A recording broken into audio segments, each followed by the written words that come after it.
So, you want to write a fantasy book. Have you thought about it for a while, or has a rush of inspiration hit you and now you feel called to respond? Have you got a cool idea in mind, characters you want to take to the page, an antagonist that will put Darth Vader to shame, and a setting to rival Middle-earth, or are you still figuring those out? If you're one of the ones still figuring things out, awesome. You might get the most out of this. And I encourage you to stick around to the end of the series. If you already have some of these in mind, however, I think this can still make them a little bit more. So, stick around.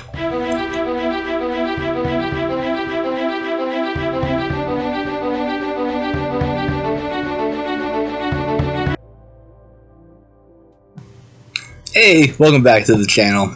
My name's Stefan. I'm a fantasy writer, I'm a low-content book creator, a graphic designer, and substitute teacher. So, I do a little bit of everything.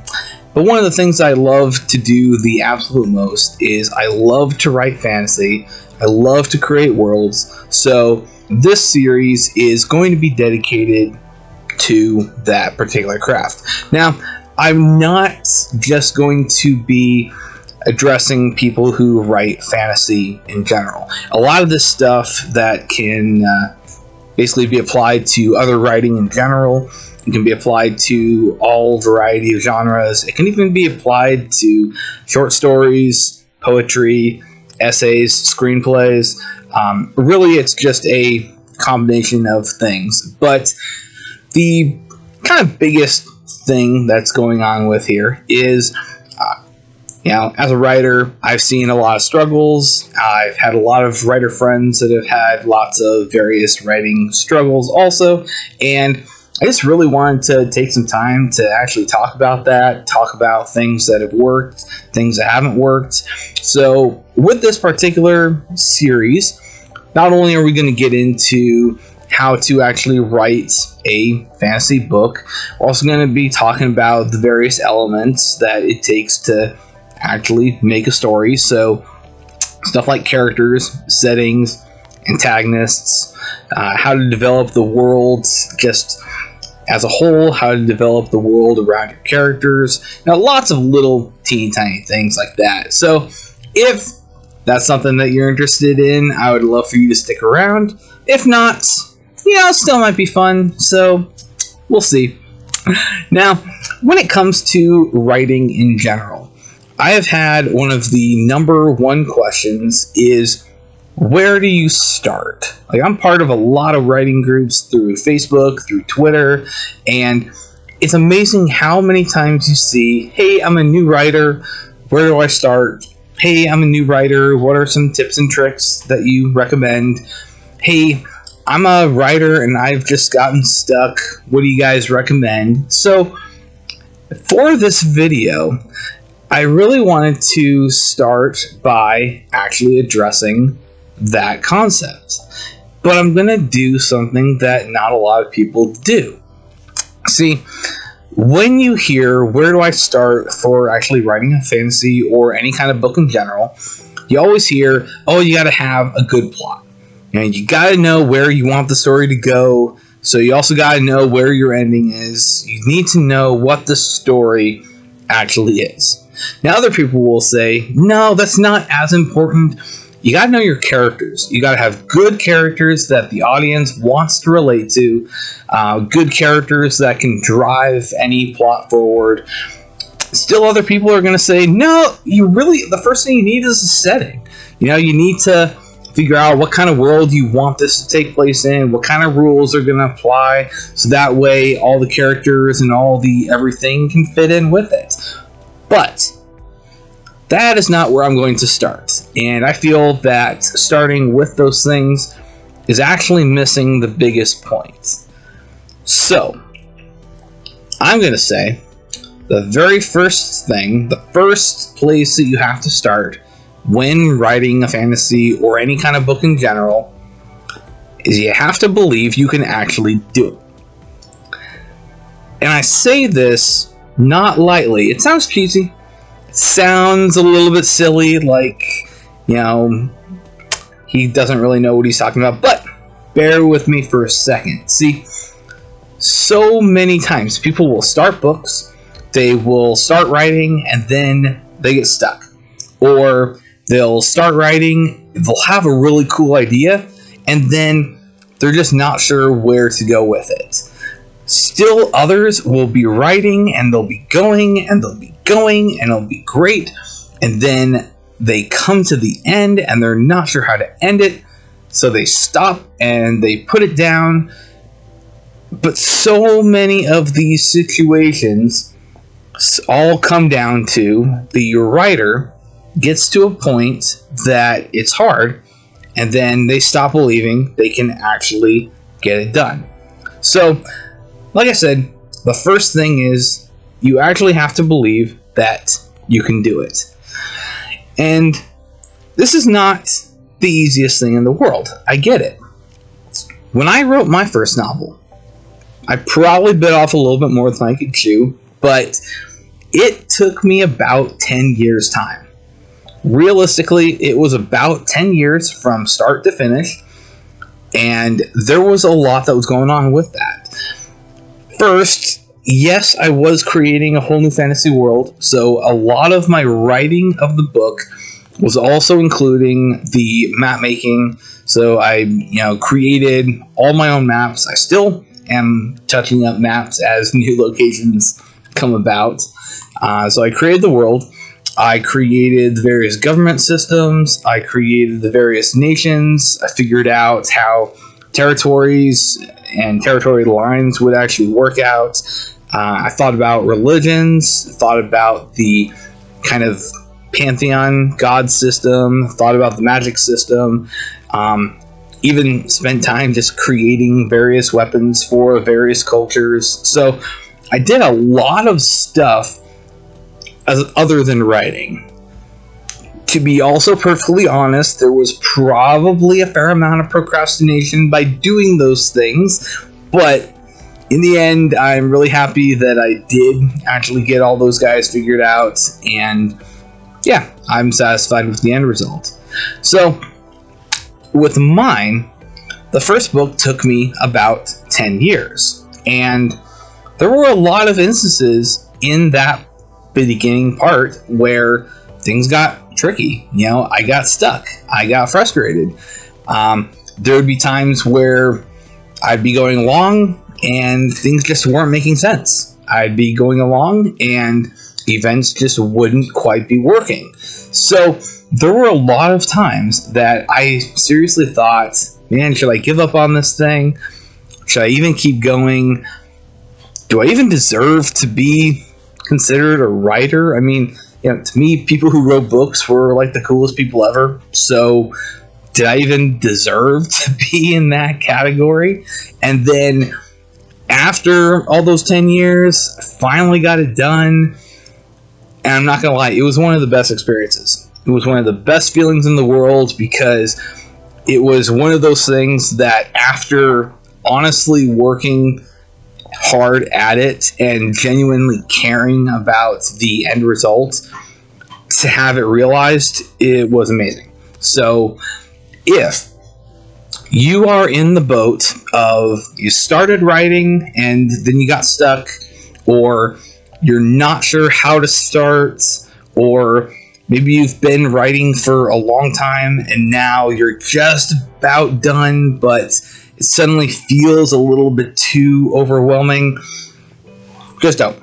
Just take away that thought that you can't do it, and just, I know it sounds simple, it sounds cheesy, but you gotta believe that you actually can. Because the other reality, people have done it.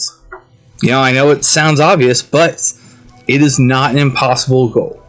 So believe that you can do it, and you know what? I'm going to do a one-up. If you want to write a book, and if you have this cool idea that you think needs to be on the page, not only do I think that you should do it, I believe that you can. And I look forward to seeing what you come up with. Now, like I said, that's the first place to start. But the second place that isn't really a starting point per se, but it's the other thing that I want you to consider. While you're going along, there's a very strong desire for people to want to read your writing in progress, and I would caution against this. Now, there's a few reasons going on with this, but the first one is you're not done. You know, if you think about it, you start writing something, and then you're going to have whatever draft it goes up to, and when people start to read it and they are naturally going to have ideas and opinions, some people are going to be very vocal in their opinions, and they might be trying to counter things that you had in mind. Sometimes you're going to have an idea and you just can't finish the idea in the first chapter. It's going to take you a while. And if you have people trying to tell you, oh, this is what you should do, this is what your book should be, well, now suddenly you're not doing the story that you had originally in planned. Now, the next thing, when you write your book, and I'm not even saying if at this point. Like I said, I believe in you. So when you finish that first draft, you're going to find, especially if it's your first book, your ending is going to feel a lot stronger than your beginning. If you just write chapter 1, 2, 3, up until the end. If you do that in linear order, you're going to feel that your end is oftentimes going to be some of your strongest bit of writing. And there is actually a very logical reason for it. And in the answer, it's really because you're a better writer at the end. You know, you don't really think about this. You oftentimes think, oh, they're a better writer because they wrote so many books. Oh, they're a better writer in their second book than in their first book, or a better writer in their second series than in their first series. Well, people don't talk about that intermediate part. If you're just writing a book for the first time, then the first stuff that you write is going to be at your skill level at that time. And then as you write, as you learn how to develop things, as you learn how to draw out ideas a little bit more, as you learn how to make your, writing come alive more, it's going to show by the end of it.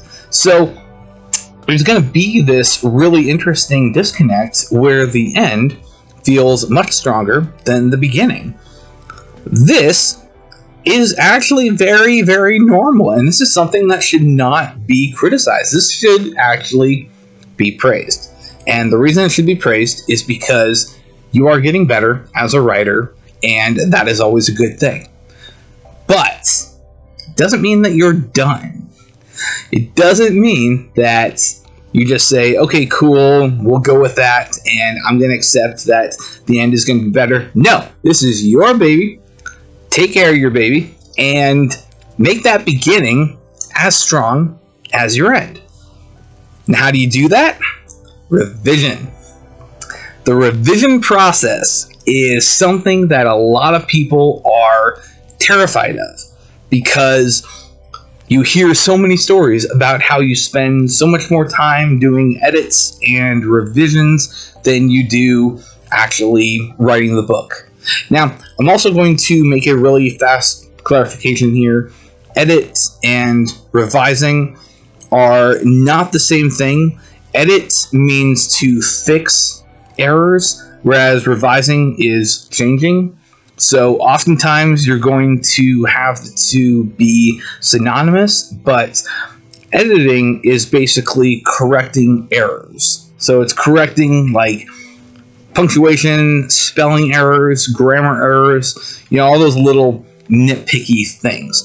Whereas revision means you're going back and you're changing various elements. So this could be something as simple as you went through and maybe maybe you didn't like the main character's name for whatever reason. So you had had the main character be named Sam, but then as you were going along, you thought that it would be a lot stronger if the name was Samuel. A simple little thing. Well, Sam is not wrong, but it's not what you want to have. So you go back and when you revise, you change that name, Sam, to Samuel. Go from there. Other times, this is going to mean you need to add characters. Because oftentimes in the beginning, we're going to write with the beginning to the end, the events that are necessary to get from point A to point B, and just make sure those guys are connected. So with the revising, now you're going back and you're basically giving it a little bit more life. In some situations, this is going to mean you need to spend a little bit more time on setting, actually describing some of the things. So, Tolkien is a great example. I'm a huge fan of J.R.R. Tolkien, but I might let my, fandom slip out a little bit periodically. It's okay. But he did a really great job describing locations, describing scenery, describing trees. He loved to describe that stuff. Some people are not as big of a fan with that much description. That is okay. It's your style. But the whole purpose of that section is to give the reader an idea of where they are. And in some cases, you actually, as a reader or as a writer, you want the reader to stay in an area for a little bit longer. And this is easily solved by just having more text. If you wrote, for example, they went from this town to this town and that was it. You had one sentence explaining this entire journey. Then the reader is going to read, they went from this town to this town, and nothing in between mattered. Well, does any of the stuff in there matter? Sometimes it does. Sometimes it genuinely doesn't. But sometimes when you're writing, you want to convey the sense of traveling for a long time by having the reader read for a little bit longer. If the reader feels like they've read for a while, then they feel like the journey has taken a fair amount of time. On the other hand, sometimes you don't want the journey to be that important. You want it to pass by fairly quickly. And so therefore, you have just a little bit less. Now, one really interesting thing that happens when you're doing revisions is sometimes you find that small characters need a much bigger role. And I experienced this with mine. And it was a really, really cool thing because I had the basic story. I had really one main character, and he had his storyline. He did his stuff, and it worked. It was good. But while I wanted to convey the sense that these people that were traveling together were, a group, I also wanted them to be friends, and I wanted them to have established friendships. So after I went through and worked a lot of the plot, I went back and filled out some of the backstory with them. And it was a lot of fun because in the process, I created character relations that I had not planned on later, but it created, bonds early on so that when they acted, it felt very personal and it felt very, it felt like these people genuinely cared about each other. And that wasn't a thing in the first couple drafts. I had to get all the elements. I had to get enough people to do the jobs. I had to get enough scenery for them to do the stuff.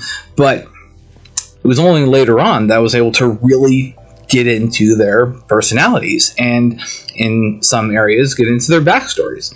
And I was really, really happy when I actually could. So again, this was something that really only could have happened with revision, because as awesome as you are, you probably can't get everything in the first draft. You probably cannot get every part of the story that you want in the first draft. And so the revisions are so that you can go back and make sure that you get what you want in there. Revisions are not bad things. Now, another classic question, and I'm just going to throw this at you, but before going into writing, I really want to drive this home that you're not just going to write a draft and then it's going to get published and you're going to make your multi-millions. Doesn't happen for most people. Some people do. Very rarely. But for the most part, your first draft is just that. It is your first draft, and then you use the other drafts to revise. So before you decide that you're going to get into writing, I really do want you to know that it's going to be a process, and it is not it's not a bad process. It is so much fun. Oh my gosh, it is so much fun. I love seeing how my story comes alive, but there is a lot to it. So when you are starting, you have to remember that yes, you absolutely can do it, but it is not necessarily going to be a quick thing. So if you can remember those major details, really, that's the first, in my mind, the first step to actually writing a book. Now, okay, we got the basics, we got the nitty-gritty stuff. I'll probably come up with some more things as we're going along with this series, but I am just going to say, in the process of thinking about how to actually write a fantasy book, I made a few books about it. So you're going to see those links down in the comments. I've got a 4-book series about how to actually create a story. The first book is going to be the idea of the story as a whole, and it's going to be a very cool prompt journal that will give you various ideas about developing your main character, developing some side characters, some prompts about developing your setting, then some prompts about developing your antagonists, because, we need those. And then afterwards, it's going to have a few prompts that will have you think in the mind of your character and just tell, basically, here's a situation, how would your character respond? Here's another situation, how does your antagonist respond? Etc., etc. At the end of it, I decided to go through and give a series of plot points so that if you're going along, maybe you're just feeling, what do I want to do? Where do I want this to go? Because here's the thing about recycled plot points. Everyone's done it. People have taken from various elements and turned them into something new. Case in point, as much as I love Lord of the Rings, as much as I love The Hobbit, and truth be told, The Hobbit's probably one of my favorite books anyways, so if you haven't read it, read it. It's awesome. You know what? Heck with it. I'll put a link down in the comments so you can find it. But The Hobbit was actually based off of the epic poem of Beowulf. There are a lot of parallels, a lot of similarities, a lot of ties with the dragon, even ties with the concept of Bilbo as a burglar. They use the term burglar in the poem. So even Tolkien, the kind of, in my mind, the grandfather of fantasy, even he borrowed from mythology to create his stories. So it is not wrong to borrow from ideas that work.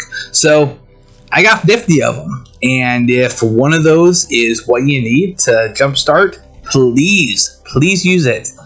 If you want to use a couple of them for various characters, even better. But at the very end of it, because I'm a huge fan of having maps in books. I think that a fantasy world really does need I think it needs a map. If it's a brand new one, just so that the reader can visualize it. I know some people don't think that, but I do. So, I went through and I included my map making tutorial, and it's a really, really nice, straightforward one. It will teach you going from a absolute basic blob of a continent-ish thing, and I show you how to develop it to make it look more fantasy-ish. I also show you guys a few techniques for doing coastlines, a few techniques for doing mountains, a few techniques for forests, and at the end, I even throw in my naming guide, because I know that coming up with names can be kind of hard. So I'll have those links down in the or down below in the, well, you know where it's going to be. Just click it.